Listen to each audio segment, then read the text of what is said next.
Si vous nous rejoignez, merci de votre fidélité. Bienvenue. Mesdames et messieurs, voici les titres de votre journal. Le Premier ministre face à la presse, Amadou Ouriba, a abordé ce mercredi plusieurs questions liées à l'actualité nationale. Le Premier ministre salue la résilience des Guinéens et note une amélioration progressive de leurs conditions de vie. On en parle dès le début du journal. Les fidèles chrétiens entament 40 jours de jeûne, de pénitence et de prière. Une première journée marquée par le mercredi des cendres. Dans les paroisses de la capitale, les fidèles se sont mobilisés pour sacrifier à la tradition. Et puis notre avancée dans les initiatives visant à faciliter la mobilité urbaine. Un pont de 20 mètres linéaires est en construction entre Yataya Plateau et Sonfonia Gare 1. Des efforts d'un opérateur économique qui veut soulager ses compatriotes. Voilà pour le sommaire. Bonsoir à tous. C'est donc un autre grand oral pour le Premier ministre, chef de gouvernement, Amadou Ouriba, était ce mercredi devant la presse nationale et internationale. Un exercice de transparence, des moments de vérité et de pédagogie autour de plusieurs questions liées à la vie économique et sociale de la Guinée. Le Premier ministre est longuement revenu sur les acquis, les défis et les perspectives de la transition en cours dans notre pays. Hadi Kamara. Le Premier ministre, chef de gouvernement, Amadou Ouriba, vient animer une conférence de presse. C'est le 3e du genre depuis sa nomination il y a juste un an. Devant la presse nationale et étrangère, le Premier ministre, très communicatif, revient sur l'ensemble des questions qui assaillent les populations guinéennes. C'est ainsi qu'il déroule les projets de développement initiés par le CNRD en vue d'abréger la souffrance du Guinéen. La transition, ce n'est pas simplement un processus de transmission de pouvoir. Organiser des élections en quelques mois et puis laisser la place à d'autres. Pour certains pays, c'était possible, mais pour le nôtre, qui a connu, disons, des récurrences de crises, des transitions et des transitions, il fallait aller au cœur de la racine du mal pour trouver des solutions. C'est en cela que la transition que nous sommes en train de mener doit prendre en compte des aspects qui concernent ce qu'on appelle communément la refondation de l'État. Amadou Ouriba met l'accent sur la promotion du dialogue qui doit impulser le vivre ensemble et la paix dans le pays. Ma logique et ma conviction politique convergent parfaitement avec la logique et la conviction du président de la République. C'est une fusion de deux dynamiques qui, par le temps, se sont retrouvées.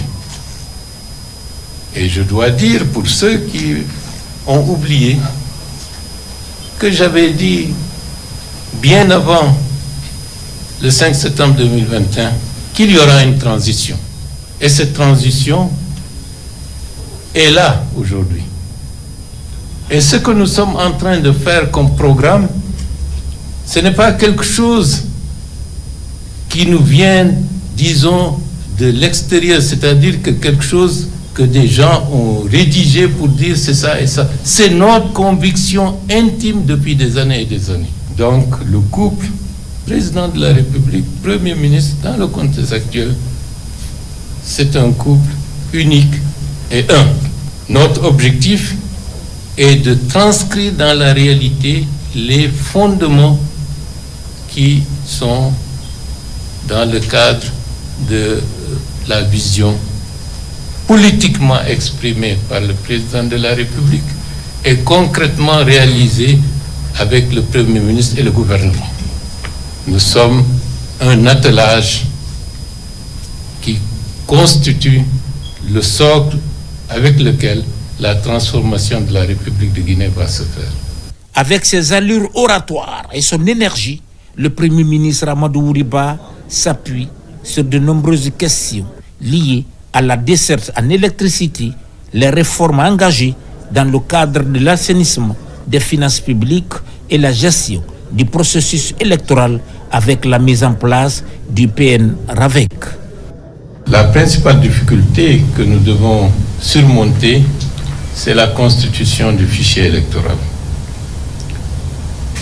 Le fichier électoral peut être source de déstabilisation dans certains pays. Et depuis le début du processus de la démocratisation, c'est-à-dire avec des élections multipartites, nous n'avons pas réussi jusqu'à présent à avoir un fichier électoral suffisamment consensuel pour que tout le monde y aille sans se dire « tiens, le fichier est corrompu ou pas ».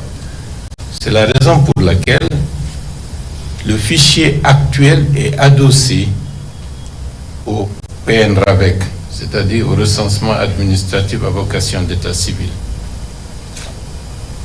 Certains experts ont indiqué que certains pays ont mis 6, 7, 8 ans pour finaliser le PN-RAVEC.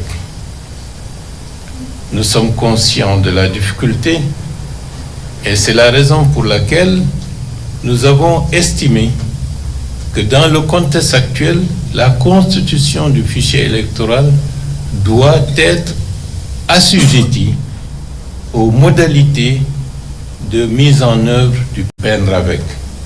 C'est-à-dire qu'il faut aller avec deux dynamiques qui permettent d'avoir le fichier électoral qui permettra d'être reversé au niveau du PN-RAVEC en lui facilitant une large partie des activités qui doivent être uniquement consacrées au PN-RAVEC. D'où le fait que les aspects techniques, qui sont des aspects techniques qui ne sont pas du tout courants, nous amènent à aller, certes avec prudence, mais en accélérant le processus. Plusieurs questions ont été posées au Premier ministre par les journalistes présents.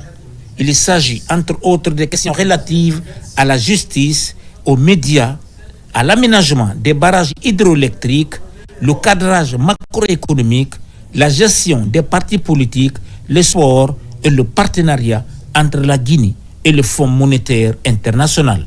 Et pour les prochaines immersions, nous allons rendre visite aux autres maisons de la presse pour leur dire que nous ne voulons pas aller dans un sens en négligeant certains, mais nous mettrons en compte la nécessité de l'équité.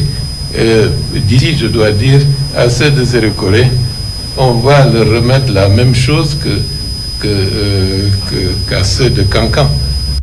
Plus déterminé encore à impulser des réformes structurelles aux côtés du président de la République, le général Mamadi Doumbouya, le chef du gouvernement Amadou Ouriba contribue sans relâche à l'amélioration des conditions de vie des populations dans une Guinée unie et prospère.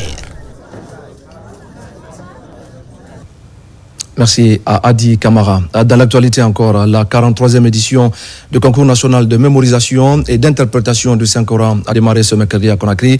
250 candidats sont inscrits au compte de ce concours national 2025. L'initiative est portée par le secrétariat général chargé des affaires religieuses en collaboration avec le ministère saoudien des affaires islamiques. Compte rendu sur Bob Angoura et Marwan Kamara. À Conakry, la 43e édition du concours national de mémorisation du Saint-Coran est lancée. Un événement d'envergure nationale qui attire plus de 250 récitateurs venus des différents centres de mémorisation et des foyers coraniques de Guinée et de la sous-région. Le programme est mis en place par le secrétariat général des affaires religieuses en collaboration avec le ministère saoudien des affaires islamiques. La 43e édition dépasse une simple compétition. Il traduit notre engagement à valoriser le courage, les efforts de nos jeunes talents et à renforcer les valeurs de la paix. Mes remerciements à son Excellence, Monsieur le Président de la République, le général d'armée Mamadi Doumbouya, pour tous les soutiens qu'il ne cesse d'apporter au secrétariat général des affaires religieuses. Ce concours représente un modèle de coopération entre les pays islamiques dans l'organisation de concours coraniques. Il vise à encourager les musulmans, hommes et femmes du monde entier à porter une attention particulière au Saint-Coran, tout en poursuivant leur intérêt pour les autres sciences. Cette compétition nationale est régie par des principes stricts pour dénicher de nouveaux champions capables de lire, mémoriser et interpréter le livre saint de l'islam. Cette rencontre, au-delà des objectifs que vous vous êtes fixés, doit être aussi un moyen efficace de renforcer l'apprentissage systématique et l'appropriation solide du Saint-Coran entre les jeunes candidats de notre pays. Ces journées sont des occasions de nous rapprocher de Dieu, parce que les meilleurs d'entre nous, c'est ceux qui se donnent pour tâche de connaître, de comprendre et de propager la connaissance islamique. Et je remercie le serviteur des deux saintes mosquées. Comme à l'accoutumée, la compétition est organisée en début du mois de Ramadan sous le leadership du secrétariat général des affaires religieuses. Son objectif est de promouvoir l'apprentissage du Coran et récompenser l'engagement des participants dans la mémorisation et la récitation exacte des versets sacrés. Et puis je le disais tout à l'heure au sommaire, c'est aujourd'hui pour les fidèles chrétiens le mercredi des cendres, un jour qui marque l'entrée en carême et donc de 40 jours de jeûne, de prière et de pénitence. Le mercredi des cendres est marqué surtout par cette image, les fidèles qui reçoivent des cendres sur le front. Ils étaient donc nombreux cet après-midi à se rendre dans leurs paroisses respectives ici à Conakry. On fait le point avec Marie-Angélique Bangoura. La période du carême commence par le mercredi des cendres. Cette journée est marquée par une messe durant laquelle le prêtre impose aux fidèles des cendres sur le front, un signe de pénitence. Avec le signe pénitentiel des cendres sur la tête, les chrétiens débutent le pèlerinage annuel du Saint Carême dans la foi et dans l'espérance. Mais ça a une signification particulière parce que ça nous appelle à la conversion. Voilà, convertissez-vous et croyez à l'évangile. C'est un temps qui nous invite à aller rejoindre le Christ au désert pour être tentés. Pendant ce temps de carême, que le Christ nous a révélé que la parole de Dieu valait plus que toutes les richesses du monde, plus que la gloire et plus que le pouvoir. Il faut se nourrir de cette parole pendant ce temps de carême, pendant les 40 jours, jusqu'à la gloire, le jour de la gloire de la résurrection du Christ. À partir d'aujourd'hui, nous rentrons directement dans cette période, pas de pénitence. Il faudrait que, par cette période, que nous nous réconcilions avec Dieu, que nous nous réconcilions avec nos proches, que nous nous réconcilions avec tout le monde. Les cendres rappellent la fragilité de l'être humain, la conversion et la miséricorde de Dieu. Le rite des cendres ouvre le temps du carême pendant 40 jours à la recherche de Dieu à 100%. Il interpelle les fidèles à adopter les bonnes pratiques dans le jeûne, la prière et le partage. Les cendres nous rappellent notre condition de créature, notre fragilité humaine, notre faiblesse et nos imperfections, notre stature pécamineuse. Elle signifie notre ouverture à Dieu, source de toute grâce et de toute bénédiction.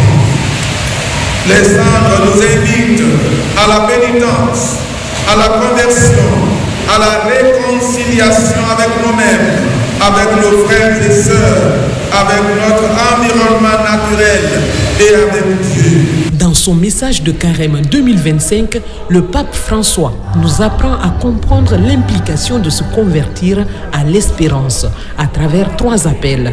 Marcher, marchez ensemble et marchez dans l'espérance, avec l'invitation à vivre le carême comme un temps de renouveau et de confiance dans la promesse de la vie éternelle. À quelques milliers de kilomètres de Conakry, nous allons prendre la direction de Barcelone en Espagne et c'est là que vient de se tenir le Mobile World Congress, une rencontre de haut niveau sur la transition numérique. Au menu, les enjeux liés à l'intelligence artificielle et c'est la ministre des Postes, des Télécommunications et de l'économie numérique qui a représenté la Guinée à ces travaux initiés par Huawei Technologies. Falilou Diallo commente les images de Mohamed Souma. Mobile World Congress s'est tenu cette année à Barcelone. C'est un événement majeur dans le monde des télécommunications. La Guinée, à travers son programme Simandou 2040, prend une part active à cette rencontre de haut niveau. Surtout quand on sait que la transformation numérique est un des piliers phares de ce programme. Montrer la vision que prône le chef de l'État en matière de transformation numérique. Nous savons qu'aujourd'hui, un des piliers du grand programme Simandou reste le numérique, la transformation digitale. Et pour cela, nous avons besoin de montrer la voie de la Guinée. Besoin de montrer les projets, les opportunités d'investissement, mais surtout de tisser des partenariats solides pour une meilleure transition numérique. Créer des partenariats publics-privés, créer aussi des opportunités d'investissement pour les partenaires. Les acteurs et opérateurs de la transition numérique sont également présents à cette rencontre initiée par le géant de la téléphonie chinoise Huawei. Notamment la Banque africaine de développement, l'Union internationale des télécommunications et Smart Africa, dont la Guinée est un pays modèle dans l'interconnexion numérique dans la sous-région ouest-africaine. Nous pouvons permettre à la Guinée d'améliorer la connectivité, donc aider les opérateurs de téléphone mobile à étendre leur couverture. Et puis aussi aider en termes d'accès à la connectivité terrestre. Et la Guinée a déjà fait un grand pas en s'interconnectant avec la Sierra Leone, avec le Mali, avec le Sénégal, et puis la Côte d'Ivoire maintenant qui est en route. Donc il suffit maintenant de faire un état des lieux de l'avancement de ce projet et voir avec nos partenaires financiers comment on peut vraiment amener ce projet à l'échelle continentale. Au cours de cette rencontre de Barcelone, la ministre guinéenne des Postes, des Télécommunications et de l'économie numérique a eu des échanges avec plusieurs personnalités, notamment le ministre ghanéen, le représentant de la Banque africaine de développement et l'Union internationale des télécommunications, mais également Smart Africa. Les échanges ont porté également sur la transition numérique et des partenariats futurs pour améliorer l'accès à l'Internet des populations africaines. Et de Barcelone, cap sur Toronto au Canada, où se tient depuis quelques jours maintenant un événement majeur consacré à la promotion de l'exploitation minière artisanale et à petite échelle de l'or pour un développement durable. À ce rendez-vous, le secrétaire général du ministère guinéen des Mines et de la Géologie a pris la parole, une opportunité stratégique pour renforcer la position de la Guinée dans le secteur minier mondial. Saint-Martin Fancinadouno est notre envoyé spécial à Toronto. La participation de la Guinée à ces forums vise à promouvoir le potentiel minier du pays en mettant en avant des ressources naturelles telles que l'or, le diamant, la bauxite et le fer par le biais du programme Simandou 2040. Ici, à ce rendez-vous mondial de PEDAC Toronto, le secrétaire général de ce département, représentant son ministre, est l'un des conférenciers. Une occasion unique pour Aboubakar Kourma de partager les expériences et les meilleures pratiques de son pays en matière de gestion des ressources minières et d'expliquer également les enjeux socio-économiques de ce programme considéré comme un véritable catalyseur de la croissance économique globale de la Guinée d'ici 15 ans. Ces différents forats, c'est l'opportunité pour la Guinée de d'expliquer un peu ce que c'est que le projet Simandou, qu'est-ce que c'est que le programme Simandou. Les gens ont été impressionnés, ils ont compris ce que la Guinée est en train de devenir. Et je crois que ça va, comme tu dis, à l'actif du président de la République, il n'a ménagé aucun effort pour qu'on en soit là aujourd'hui. Ici, les délégations du continent africain ont fait la présentation des ressources minérales spécifiques de leur pays, comme l'or, le diamant, le cuivre, le lithium et les métaux rares qui sont essentiels pour les technologies modernes. À ce rendez-vous mondial de Toronto, la Guinée a su renforcer sa visibilité à travers l'exposé du secrétaire général du département qui a mis en lumière des projets d'exploitation actuels et des opportunités d'investissement futurs dans le secteur minier guinéen, notamment le programme Simandou 2040, la construction des raffineries et le cadre juridique et législatif sécurisé et attrayant pour les investisseurs. Merci Martin. Retour en Guinée. Nous allons parler de la poursuite des réformes au sein de l'administration des douanes. Les efforts se concentrent sur l'amélioration des prestations des soldats de l'économie. Ils s'approprient donc la déontologie des agents publics. La formation est assurée par le procureur près le tribunal de première instance de Farana, Mohamed Seyar Souma. L'administration des douanes joue la carte de la prévention. Une prudence qui s'explique par le contact des soldats de l'économie avec les fonds publics. La compréhension des textes devient une nécessité.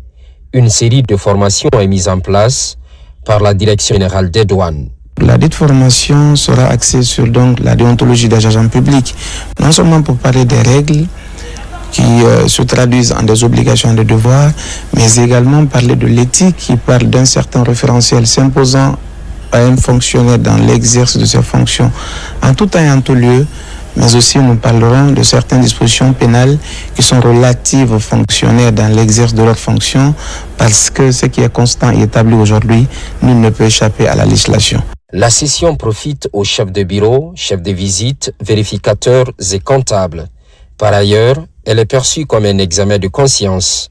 L'objectif, entre autres, est de préparer chaque acteur impliqué dans la collecte des recettes à la reddition des comptes.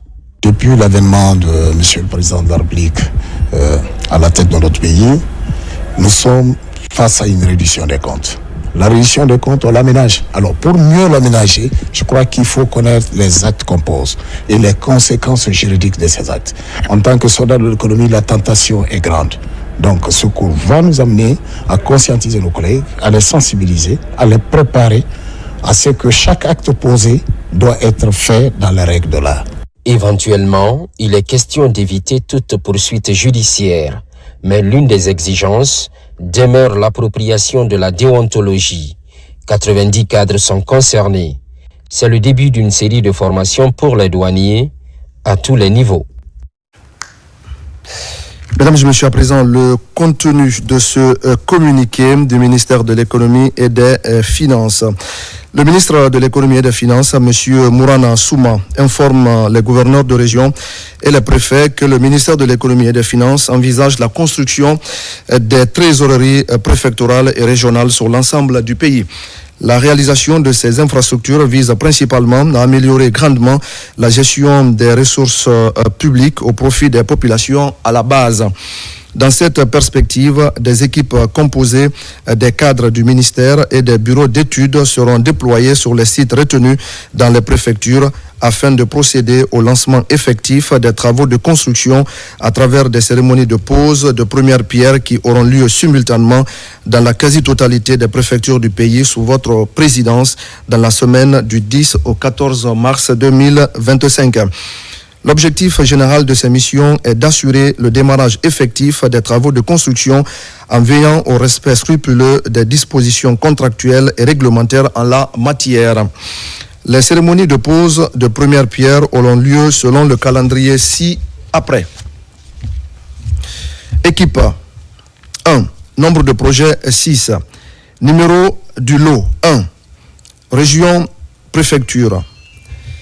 Région administrative de Kankan. Kankan, 10 mars 2025, responsable du lancement, équipe ministère de l'économie et des finances et autorités locales. Kouroussa, 11 mars 2025, équipe ministère de l'économie et des finances et autorités locales. Lot numéro 3, Sigiri, 10 mars 2025, responsable du lancement, autorité locale. Mandiana, 10 mars 2025, responsable du lancement, autorité locale. Lot numéro 8, Kerouane, 10 mars 2025, responsable du lancement, autorité locale. Beila, 10 mars 2025, autorité locale. Région administrative de Farana.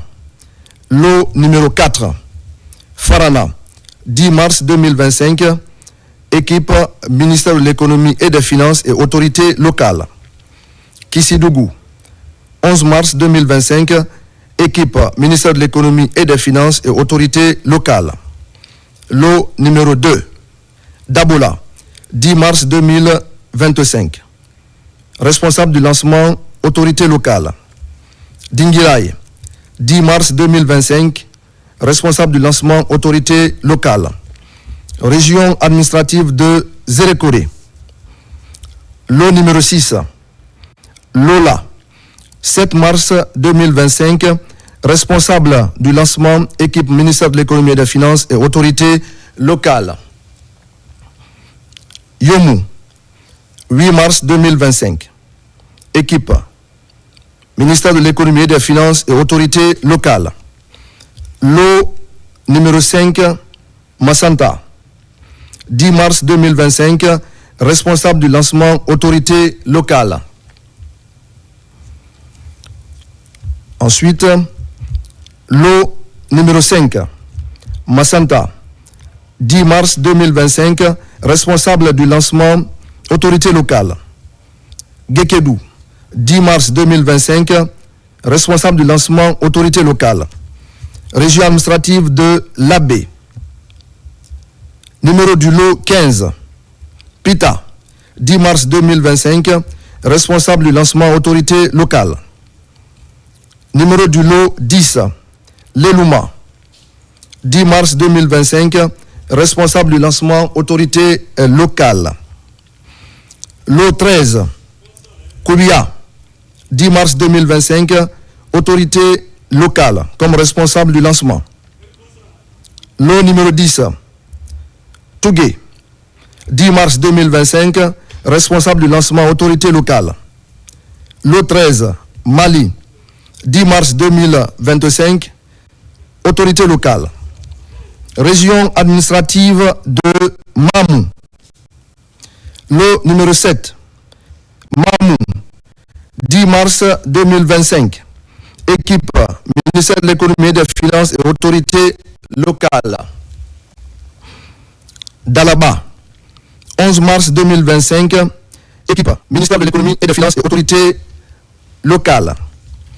Région administrative de Kindia. Lot numéro 11, Fourekaria, 10 mars 2025. Autorité responsable du lancement. Ministère de l'économie et des finances et autorité locale. Koya, 10 mars 2025. Ministère de l'économie et des finances et autorité locale. Lot numéro 9, Fria, 12 mars 2025. Ministère de l'économie et des finances et autorité locale. 12, Dubreka, 12 mars 2025, ministère de l'économie et des finances et autorité locale. Lot numéro 9, Télémélé, 10 mars 2025, autorité locale. Région administrative de Boké. Numéro du lot 12, Bofa, 10 mars 2025, ministère de l'économie et des finances et autorité locale. Gawal, 10 mars 2025, autorité locale. Nous sommes dans le numéro lot 14. Koundara, 10 mars 2025, autorité locale. Les gouverneurs de région et les préfets sont invités à faire prendre toutes les dispositions pour le bon déroulement de cette importante activité qui se situe dans le cadre de la mise en œuvre de la mission du président de la République. Conakry, le 4 mars 2025, signé Mourana Souma. Le reste de l'actualité avec tout de suite ce reportage de Nabi Kamara. À Boké, le chef-lieu de la commune urbaine a regroupé cette semaine des représentants des organisations paysannes, des ONG et des services techniques de l'agriculture de Bofa, Boké et Labé. Ils étaient invités par le Programme alimentaire mondial PAM pour une formation sur la récolte et post-récolte d'une variété de riz appelée Tong Il. Ce sont des techniciens coréens du sud de l'agence Copia qui ont animé cette formation. La productivité des riz Tong Il est déjà très bon. 3, 4, 5, 6 tonnes.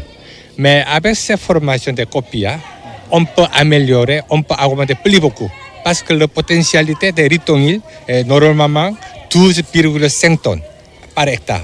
Donc avec ces formations, on peut améliorer beaucoup de productivité de riz tongil. Au cours de cette formation d'une journée, les participants ont été familiarisés aux pratiques agricoles, importance des semences de qualité, y compris la semence de riz tongil, du calendrier des plantations et de la gestion de l'eau. Pour lier la théorie à la pratique, les séminaristes ont été conduits sur le terrain. Le riz tongil, avant ça n'existait pas en Guinée. C'est ceux-là qui ont envoyé cette variété. Ils ont introduit dans beaucoup de régions. Donc c'est une bonne chose de former les gens sur l'itinéraire technique de cette variété de riz. PAM a vraiment bien travaillé aujourd'hui pour vraiment donner des bonnes leçons relatives à la culture vraiment de cette variété de riz qu'on appelle Tongia. Cette formation vise donc à amener ses participants à mieux cerner l'itinéraire technique de production de cette nouvelle variété de riz introduite en Guinée depuis 2022. Voilà donc pour ce compte-rendu de Nabi Kamara par rapport justement au programme alimentaire mondial qui vient d'organiser cette semaine donc dans la commune urbaine de Boké une journée de formation à l'intention d'un groupe d'acteurs agricoles venus de Bofa, Boké et Labé. Cette formation qui a donc porté sur de nouvelles pratiques agricoles. La riziculture est une activité qui s'est généralisée sur l'ensemble du territoire national. Cependant, la production de la bonne semence constitue un défi pour les producteurs face aux besoins de plus en plus importants. Le projet Chaîne de valeur a regroupé plusieurs acteurs à Kindia, une occasion pour eux de se familiariser avec les outils de production des semences. On fait le point avec Yaya Silla. Ils sont chefs d'opération agricole, producteurs sémenciers et conseillers agricoles à prendre part à cet atelier de formation axé sur la technique de production de semences ici à Kindia. Organisé par le projet de développement de chaînes de valeur, cette rencontre a pour but de former ces acteurs en vue de bien maîtriser quelques notions liées aux techniques agricoles, leur permettant d'accroître leur rendement. Les résultats que nous attendons, c'est la mise en pratique des formations requises, l'innovation apprise ici comme sur le terrain, puisqu'ils sont venus apprendre quelque chose et au retour, s'ils peuvent mettre ça en pratique, c'est ce qui va améliorer la productivité. Le contenu de la formation enseigné pendant ces 3 jours, sincèrement reflète la réalité et permettra dans le futur à tous les participants d'améliorer leurs techniques, leurs pratiques en matière de production des semences. Au total, 7 préfectures sont visées par le projet de développement de la chaîne de valeur dans les régions de la Haute et de la Basse-Guinée. Il faudrait qu'on essaie de créer, n'est-ce pas, des producteurs sémenciers. Parce que si nous, l'Irak, on est en train de travailler à notre niveau, il faudrait qu'on élargisse l'information pour que les producteurs qui sont sur le terrain, au lieu de chaque fois demander des quantités importantes à l'Irak, si on a déjà les producteurs sémenciers sur le terrain qui sont outillés à notre façon de faire, ça peut aider, je pense, que nos producteurs à la base. Pour joindre l'acte à la parole, les participants se sont ensuite rendus au centre de recherche de Kilissi pour des travaux pratiques. Cet autre communiqué, la Chambre de commerce, d'industrie et d'artisanat de Guinée informe l'ensemble des opérateurs économiques, commerçants, distributeurs et détaillants, ainsi que la population guinéenne que dans le cadre de la préservation du pouvoir d'achat des citoyens et l'allègement du panier de la ménagère pendant le mois saint de Ramadan et le carême chrétien 2025, un protocole d'accord a été signé entre 1. La Chambre de commerce, d'industrie et d'artisanat de Guinée, 2. La Direction générale des douanes, 3. La Direction nationale du commerce intérieur et de la concurrence. Cet accord porte sur l'approvisionnement régulier du marché national et la stabilisation des prix des denrées de première nécessité pour cette période sensible et de grande consommation. À cet effet, la SIAG rappelle que des prix plafonnés ont été fixés en commun accord avec toutes les parties prenantes pour les produits concernés. Le non-respect de ces prix, largement vulgarisé auprès des opérateurs économiques, expose les contrevenants à des sanctions prévues par les textes en vigueur, notamment la saisie des marchandises, la fermeture temporaire ou définitive des points de vente, des amendes pécuniaires et d'éventuelles poursuites judiciaires. La SIAG invite donc les commerçants et distributeurs à se conformer strictement à ces dispositions pour garantir la disponibilité des produits à des prix justes et accessibles à tous. Enfin, elle exhorte les citoyens à la vigilance et les encourage à signaler tout cas de non-respect des prix fixés aux services compétents du commerce et aux bureaux locaux de la Chambre de commerce. Pour tout signalement, veuillez appeler le numéro vert 142 ou s'adresser aux présidents régionaux et aux présidents des antennes préfectorales de la Chambre de commerce, d'industrie et d'artisanat de Guinée. Ensemble, œuvrons pour un climat commercial apaisé, solidaire et responsable. Bon Ramadan et carême au peuple de Guinée, fête à Conakry le 4 mars 2025 et c'est signé M. Mamadou Baldé. Dans le reste de l'actualité, le directeur général de la police nationale est depuis mardi en tournée de prise de contact avec les unités de police de l'intérieur du pays. Première étape, Dabola, centre géographique de la Guinée, est sur place. Il a échangé avec les autorités et les forces de défense et de sécurité. Colonel Morikaba. Tout a commencé par un accueil dû au rang d'un général par les forces de défense et de sécurité de Kindia et celles de la ville Carrefour Mamou. À Dabola, le général de division Guénabassori Kamara a été accueilli avec tous les honneurs militaires. Un geste symbolique qui marque l'importance de cette visite pour les forces de défense et de sécurité de Dabola. Le commissaire central a salué cette initiative, soulignant l'importance de la proximité entre la hiérarchie et les hommes de terrain. C'est un immense plaisir, un sentiment de satisfaction, mon personnel et moi, de recevoir mon directeur général. J'ai posé mes difficultés à mon directeur général, à savoir les moyens roulants, le manque criard d'effectifs.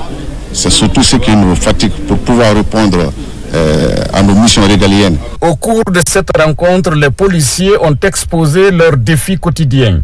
Une démarche essentielle pour le directeur général de la police nationale dont l'objectif est d'identifier les difficultés rencontrées par les unités dans l'arrière-pays et de proposer des solutions adaptées. Il n'y a pas de policiers, ni de gendarmes, ni de douaniers, ni de conservateurs. Le seul corps ici, c'est les forces de défense et de sécurité. Travailler main dans la main, sans hésitation ni murmure. S'il y a des problèmes, des petits problèmes, ça peut arriver entre vous, que cela soit géré entre les chefs de corps.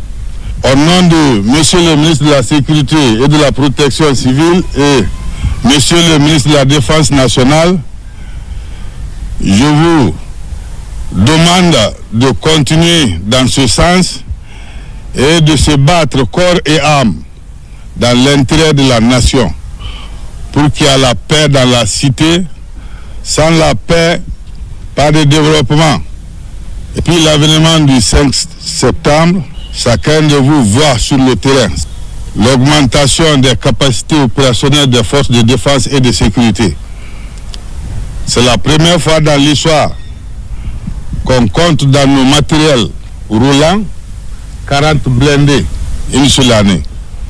L'armée, la gendarmerie, on n'en parle pas. Cela veut dire que nous devons travailler pour cette nation et dans l'esprit du CNRD. Après Dabola, d'autres préfectures recevront la visite du directeur général de la police nationale dans les prochains jours avec toujours le même objectif. Écouter, comprendre et agir pour une police plus efficace et plus proche des citoyens.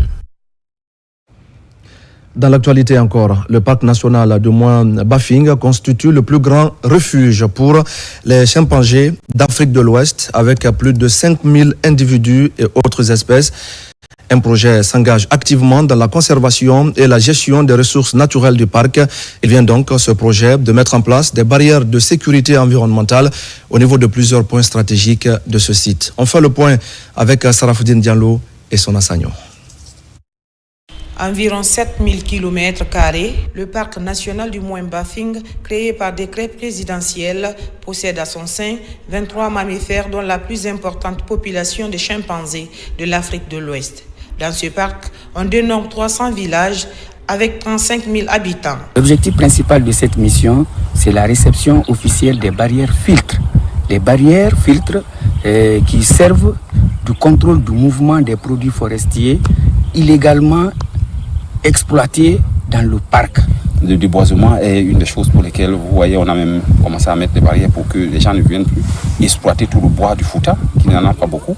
En plus des actions de développement communautaire telles que l'aménagement des plaines agricoles, l'adduction d'eau et autres activités génératrices de revenus pour prévenir le conflit entre humains et faune, le projet BOP a réalisé plusieurs barrières dans ce parc à intérêt mondial. Les barrières ne sont pas contre, n'est pas un dispositif contre les populations locales. Au contraire, c'est un dispositif qui va permettre de sécuriser en tout cas les ressources naturelles, mais quelles ressources sont des ressources pour les populations locales. Après cette officialisation, il y a l'opérationnalisation qui va suivre tout de suite.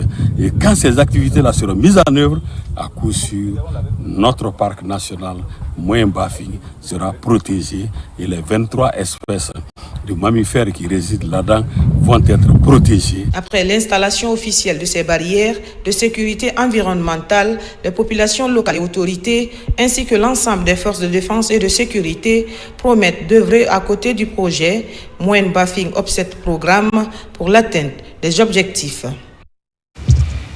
Et puis, plusieurs acteurs impliqués dans la gestion des déchets et la protection de l'environnement se sont retrouvés récemment à Koya. L'objectif de la rencontre était de sensibiliser les citoyens sur l'importance de la gestion des ordures. Il s'agissait aussi de promouvoir une nouvelle perception des déchets et d'explorer des solutions durables pour un cadre encore beaucoup plus sain. Mangué Dantoumassouma et Marwan Kamara. Plus qu'une festivité, le carnaval organisé par Hero Guinée a été un espace de prise de conscience collective où la gestion des déchets ne doit pas être perçue comme une contrainte, mais une opportunité pour l'environnement et notre économie sociale solidaire. Le but de cet événement, c'était de montrer la valorisation de nos déchets. Et la valorisation de nos déchets consiste à récupérer l'essentiel des déchets qu'on peut transformer en objets utiles pour la société, à travers les sacs, comme on l'a vu tout à l'heure, à travers les dallettes, à travers beaucoup de produits des expositions qui ont été faites comme déchets. Une occasion pour les initiateurs de louer les efforts des partenaires grâce auxquels une avancée est possible vers des solutions durables pour une meilleure gestion des déchets et un environnement sain. C'est un enjeu actuellement dans nos communautés en Guinée et on veut déjà autre que plus à base notre activité, notre but ici, c'est pas de déchets qu'on a créé une ville propre.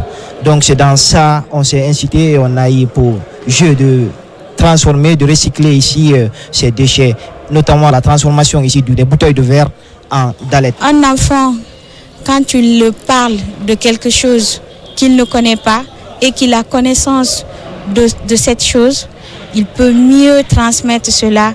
Donc c'est une façon pour nous de sensibiliser les parents, de sensibiliser l'école en passant par les enfants. Hero Guinée, dans son partenariat avec la commune urbaine de Koya, a réalisé plusieurs projets d'intérêt communautaire. Cette fois-ci, il s'agit de transformer la perception des déchets. Un changement de perspective crucial pour la communauté, l'environnement et l'économie dans la préfecture de Koya. On va parler à présent du respect du contenu local avec les sociétés minières de la place. À Boké, par exemple, plusieurs travailleurs guinéens du consortium SMB Winning viennent de bénéficier de promotions au sein de l'entreprise.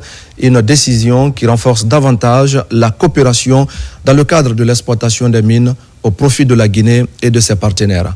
Younoussa Tawel Kamara. Ces travailleurs guinéens de la SMB Winning Consortium bénéficient de promotions au sein de l'entreprise.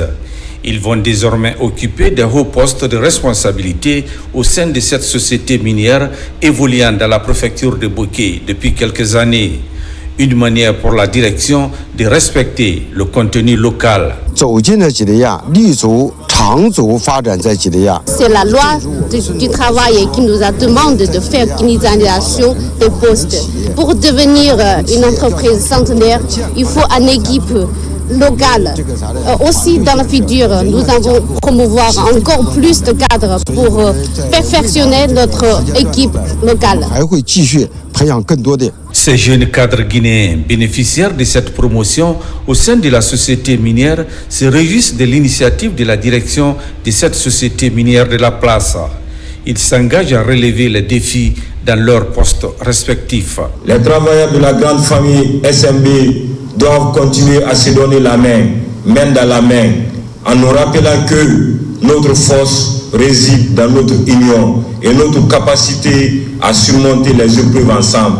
Nos employés nommés au rang de cadre, nous sommes conscients de la responsabilité qui accompagne cette nomination. Et nous sommes déterminés à mettre toutes nos compétences et notre énergie au service de nos différents sites miniers. Par cette initiative de respect du contenu local, un coup de pouce est donné au renforcement de la coopération sino-guinéenne. Et pendant ce temps, dans la sous-préfecture de Bignamou, préfecture de Yomou, les autorités locales viennent d'inaugurer une nouvelle résidence destinée au président de la délégation spéciale de la dite commune. C'est une infrastructure moderne composée de 4 chambres et d'un salon équipé, fruit de la coopération entre les autorités et la population. Mohamed Saliou Paya.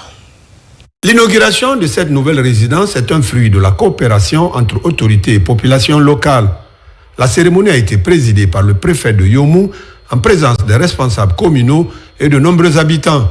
C'est un projet qui a été initié par le président de la délégation spéciale de Bignamou après son installation le 23 avril 2024. Il vise à offrir un cadre de vie et de travail adéquat aux autorités locales. Permettez-moi, au nom de la délégation spéciale et de monsieur le sous-préfet, de remercier ces populations et tous les ouvriers qui ont permis cette réalisation et les encourager solennellement à toujours soutenir les actions de développement de la Guinée en général et de notre commune en particulier. Notre commune, par ma voix, s'engage à toujours mieux travailler et vous prie de dire au général d'armée, son excellent Mamadi Doumbouya, qui n'a pas de concurrent et n'aura pas de concurrent dans notre commune, vu ses actes et sa vision pour la Guinée. Je vous remercie de tout ce que vous avez fait et ce que vous êtes en train de faire. La maison des maires que nous allions inaugurer est l'œuvre de toute la population de Biam. La construction de cette résidence du maire s'inscrit dans la vision du président de la République qui ambitionne de restaurer l'autorité de l'État à travers le renforcement des infrastructures administratives dans le pays. À travers cette gigantesque réalisation sur fonds propres de la mairie et seulement en moins d'une année, je vous rassure à plus d'un titre que la volonté du CND à développer la Guinée est bien comprise à Bignamou. Avec cette nouvelle infrastructure, la sous-préfecture de Bignamou franchit ainsi une étape supplémentaire dans l'amélioration des conditions de travail de ses dirigeants. Et c'était le 3e titre de ce journal. Un pont de plusieurs mètres linéaires se construit entre les quartiers Yataya Plateau et Symphonia Gare 1. L'œuvre d'un entrepreneur évoluant dans l'immobilier. L'opérateur économique répond ainsi à la main tendue du chef de l'État à tous les patriotes pour l'édification de la Guinée. Abdoulaye Yarassila et Abakar Junior Kamara.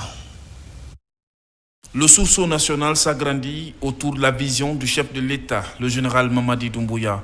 Pour répondre à sa main tendue à tous les patriotes pour la construction de la Guinée, les opérateurs économiques s'impliquent dans le processus de développement. Karamba Diaby, puisqu'il s'agit de lui, construit sur ses propres frais un pont de plus de 20 mètres linéaires entre Yataya et Symphonia Gare. Une manière d'accompagner le chef de l'État dans son ambition de construire une Guinée nouvelle. Si ce sursaut de patriotisme a amené même 25% des investisseurs de ce pays, je crois qu'on peut aller comme la Chine. Ce n'est pas que l'État qui doit faire tout. Donc ici, moi, j'ai vu seulement ici, c'est juste. Et puis ils ont besoin, je me suis demandé, j'ai dit est-ce que ça s'est financé? Ils disent non. Ils disent bon, écoute, on ne va pas attendre, mais allons-y. La souffrance des usagers de cette passerelle était énorme. Il fallait faire le tour de plusieurs quartiers avant d'arriver à Symphonia Gare Marché. Un véritable calvaire pour ces populations aujourd'hui qui expriment leur reconnaissance et leur remerciement. M. Karamba Diaby. On a tellement duré ici, moi j'ai construit ici, mais j'ai fait 25 ans ici. Mais on sait depuis qu'on était là, comment on vivait. Mais Dieu merci, Dieu a envoyé le monsieur là, sans faire la politique. C'est lui-même qui nous a trouvés au mosquée. Il a dit vraiment, je peux vous aider pour que l'accès là passe vers Symphonia sans passer maintenant vers SOS. Maintenant, on est content de lui. Au-delà de cet ouvrage hydraulique, l'opérateur économique a aussi reprofilé une route d'accès près sur un ravin. Son objectif est de faire passer une route entre Symphonia et Yataya. Il appelle les autres patriotes à apporter leur pierre à la construction de l'édifice commun qui est la Guinée. Et puis la sous-préfecture de Kourou, dans la préfecture de Dalaba, vient de bénéficier de nouvelles infrastructures. Il s'agit d'une école primaire de 4 salles de classe dotées d'une direction et d'un bâtiment abritant la résidence du sous-préfet. Ces nouvelles réalisations viennent d'être mises à la disposition des citoyens de la localité. Sur place, on fait le point avec Mamadou Patebaldé. C'est par cet imposant carnaval que les populations de Kourou, dans la préfecture de Dalaba, ont manifesté leur reconnaissance au chef de l'État, le général d'armée Mamadi Doumbouya. Elles ont réaffirmé cette reconnaissance aux autorités de Dalaba à l'occasion de la remise des clés de la résidence du sous-préfet de la localité et d'une école primaire aux citoyens. La cérémonie qui nous regroupe ce matin est bien l'inauguration de la résidence de monsieur le sous-préfet, construit et équipé par les ressortissants de Kourou pour accompagner le programme de développement du gouvernement en matière de collectivité. Le développement d'une communauté ne repose pas uniquement sur l'État, mais aussi sur l'engagement et la volonté des filles et fils. La communauté de Kourou, dans son ensemble, a prouvé, lorsque nous unissons nos forces, nous pouvons accomplir des grandes choses. Réalisées et équipées sur fonds propres par les fils du terroir, ces infrastructures vont contribuer à restaurer l'autorité de l'État dans cette localité, aussi et surtout l'amélioration du système éducatif dans la sous-préfecture. Cette nouvelle résidence n'est pas seulement un bâtiment. Elle symbolise l'accueil, l'ouverture et la volonté de servir notre territoire. Elle sera un lieu d'échange, de décision, de projets pour l'avenir. Grâce à la synergie de ces efforts, nous sommes aujourd'hui en mesure d'offrir à la sous-préfecture de Kourou des infrastructures modernes et fonctionnelles qui contribueront à l'amélioration des conditions de vie et de l'efficacité des services administratifs à la satisfaction des besoins de nos concitoyens. En plus de ces infrastructures, les populations de Kourou, visiblement satisfaites, ont fait des présents à la mission en guise de reconnaissance pour les multiples efforts consentis à leur faveur. Fin également de la session du conseil administratif préfectoral à Kissidougou. Ce sont des retrouvailles des cadres préfectoraux et communaux pour passer en revue les actions menées au sein de l'administration depuis 2024.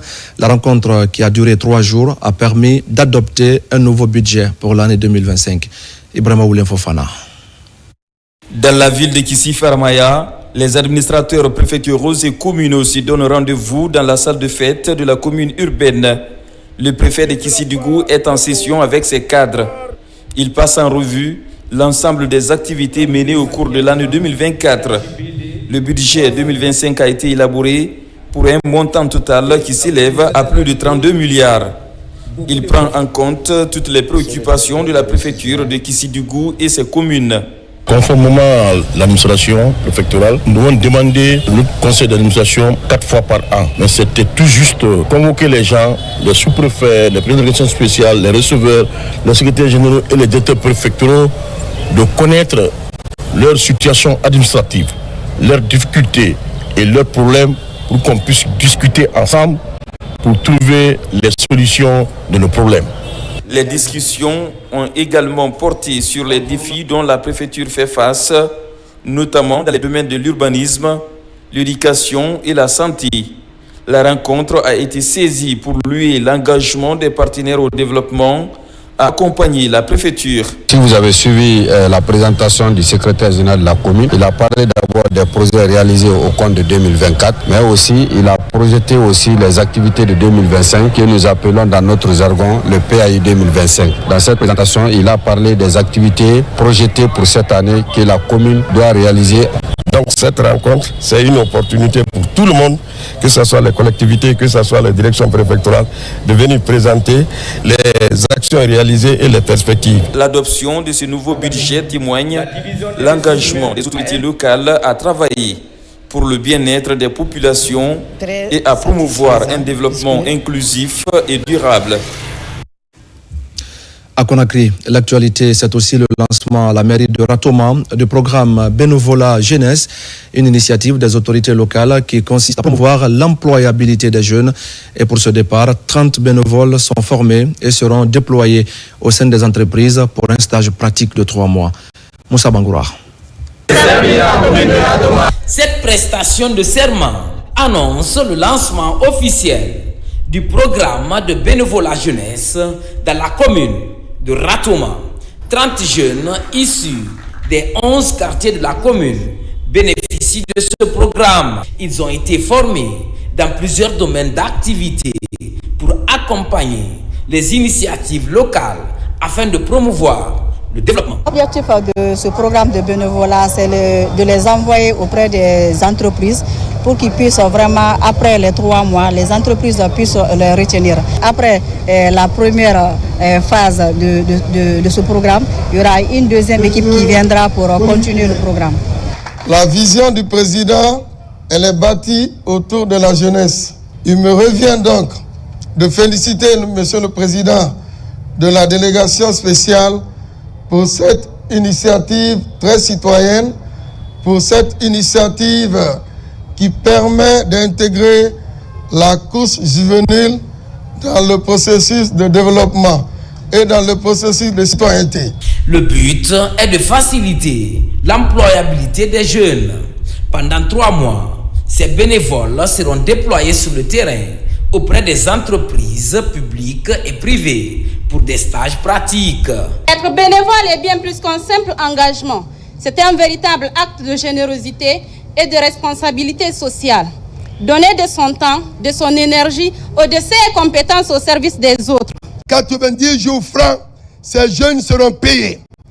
Ils auront des frais de transport, 400 000 francs, et frais de motivation, 100 000 francs, et une valeur de 51 000 et plus sera à la disposition de NCI.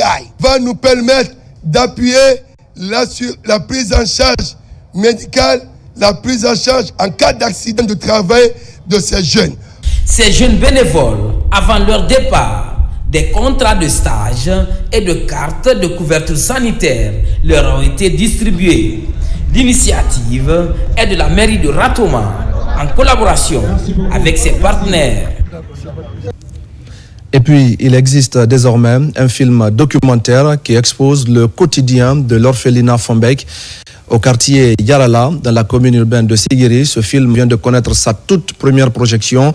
L'enjeu est d'inciter les personnes de bonne volonté à investir en faveur de cette couche vulnérable et surtout à venir en aide aux enfants en situation difficile.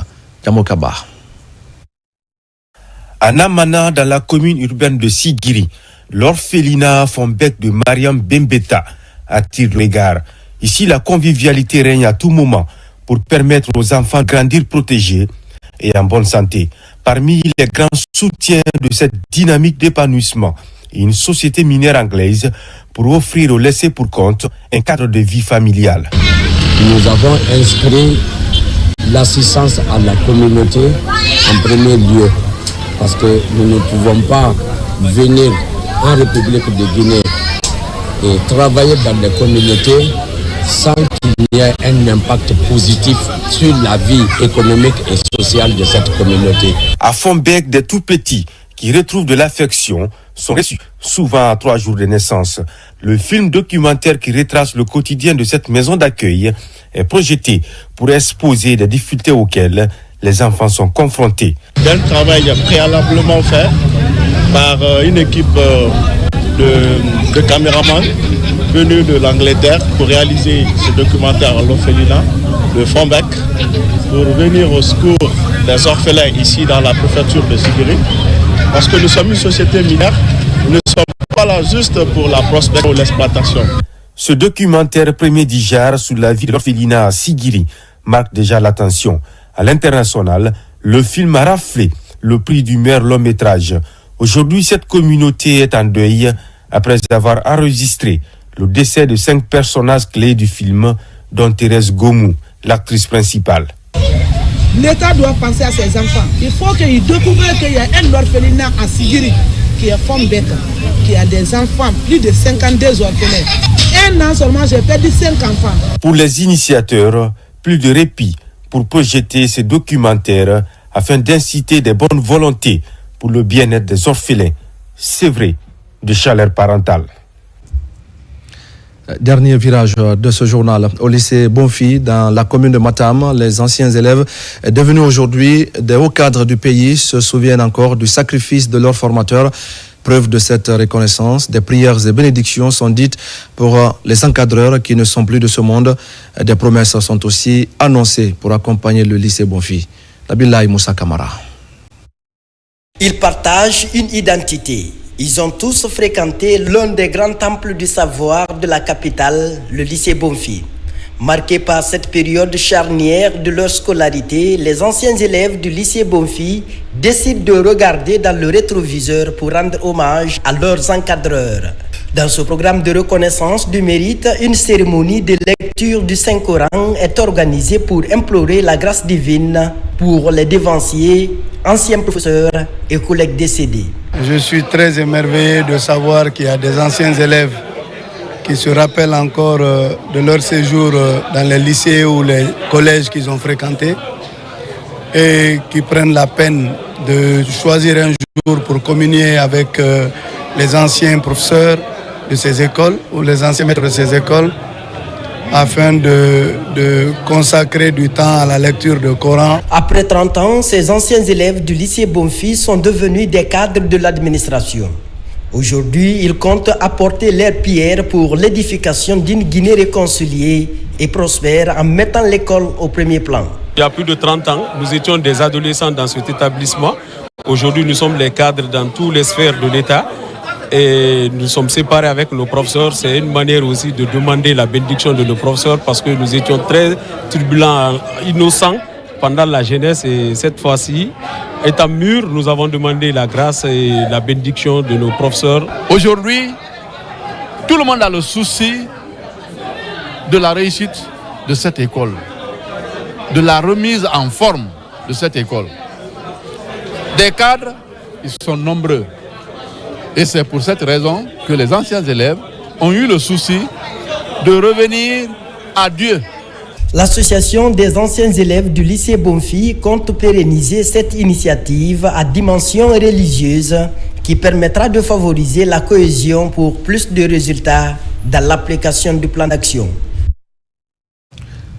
Les membres du mouvement Jeunes Engagés se mobilisent pour exprimer leur reconnaissance aux autorités du pays venues de plusieurs quartiers de la capitale et des préfectures environnantes. Ils se sont retrouvés à Matoto pour magnifier les progrès enregistrés par la Guinée depuis le 5 septembre 2021. Un meeting présidé par le coordonnateur des mouvements et associations de soutien aux acquis du CNRD, Falilou Diallo. C'est une forte mobilisation des populations au stade Kabine Kouyaté de Matoto pour magnifier les acquis du CNRD et son président général Mamadi Doumbouya. C'est l'une des premières activités du mouvement Bonjed, mouvement jeune engagé. Il n'est nullement superflu de glorifier et de saluer les efforts fournis par le CNRD et son gouvernement au cours de ces 3 ans à la tête de notre pays. En effet, les gigantesques œuvres réalisées sur toute l'étendue du territoire national, de Lola à Forekaria et de Sigiri à Bokeh dépassent largement de commentaires.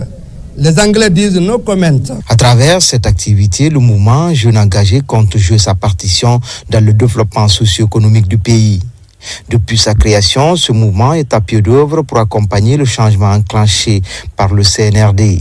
Au cours de ce meeting d'information et de sensibilisation, les enjeux liés à la nouvelle constitution ont été également abordés. Ma fierté d'être là avec vous, partager cet événement avec vous et surtout mon espoir fondé en vous pour que ensemble nous pouvons nous lever comme un seul homme pour accompagner notre cher président, notre général.